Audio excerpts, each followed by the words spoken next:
Je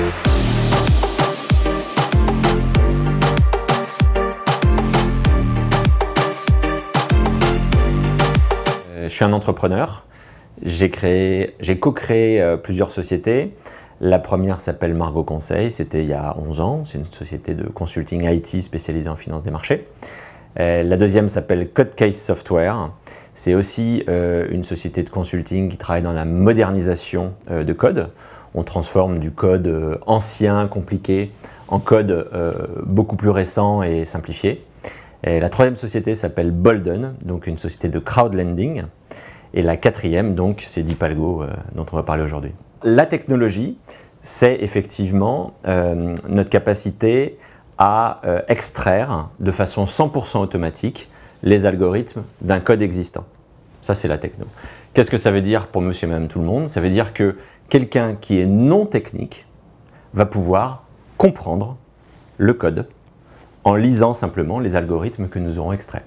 Alors l'utilité, en fait, c'est pour toutes les personnes qui vont devoir travailler dans des projets informatiques et qui ne sont pas IT, qui ne sont pas des développeurs, eh bien ils vont pouvoir comprendre ce qui se passe dans le code et donc beaucoup mieux travailler avec ces développeurs pour faire aboutir tous les projets informatiques, notamment dans l'explosion de la digitalisation. En ligne, en ce moment, on a mis le projet Poker.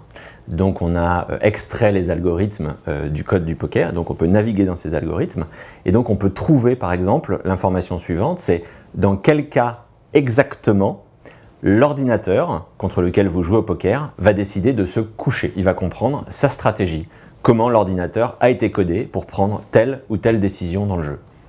Alors c'est l'idée de Jérôme Forêt, qui est un des trois associés de Deepalgo. Jérôme est un docteur en robotique et il a travaillé sur des gros projets IT en salle des marchés notamment. Et Jérôme, comme beaucoup de développeurs, s'est retrouvé à un moment donné perdu dans l'immensité et la complexité du code. Et donc il a cherché à construire des outils pour bien comprendre ce code et pas se perdre dans le détail de centaines, milliers, millions de lignes de code. Ça, donc j'étais son patron à l'époque. Il est venu nous voir, il nous a proposé son sujet. On a trouvé ça extrêmement ambitieux et à la fois extrêmement intéressant. Et là, on lui a donné carte blanche. Donc pour avancer, on a créé une cellule de R&D avec lui. Et voilà, il a commencé à travailler dans son coin, puis nous produire des résultats qui étaient au-delà de nos espérances. Donc on lui a donné plus de moyens, plus de temps pour aboutir à Deepalgo aujourd'hui. Notre cible numéro 1, ce sont tous les gens non IT qui ont besoin de comprendre ce qui se passe dans le code. Notre cible numéro 2, ce sont les développeurs eux-mêmes, comme Jérôme l'était dans son cas, qui sont perdus dans l'immensité de ce code et qui ont besoin de cartes pour s'y retrouver. Maintenant là on démarre une campagne de bêta-test, donc on est en train de signer des partenariats avec des clients et c'est aussi l'idée qu'ils testent du coup notre application et qu'on voit mieux quels vont être les cas d'usage, quelles sont les populations qui vont énormément utiliser l'outil, d'autres peut-être moins, et faire évoluer le produit dans ce sens. Le premier objectif, ça va être de faire notre premier euro de chiffre d'affaires, donc en vendant des licences en mode SaaS à nos clients. À partir de quand? On espère avant la fin de l'année. Deuxième objectif pour Deepalgo, ça va être d'entamer une levée de fonds. Parce qu'une fois qu'on aura fait notre premier euro de chiffre d'affaires, on aura un modèle très scalable et donc on va devoir lever pour accélérer notre développement chez de nombreux clients et dans de nombreux pays, accélérer la R&D aussi. Et on a un lab qui travaille dès aujourd'hui sur le sujet du référencement des algorithmes et sur le sujet du scoring des algorithmes en termes de réutilisabilité.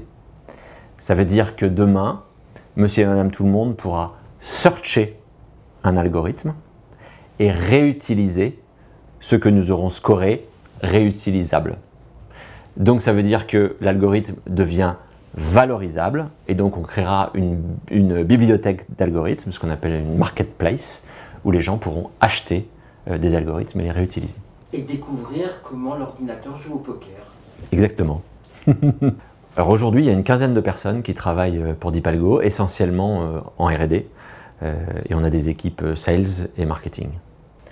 Clairement, notre business model est international.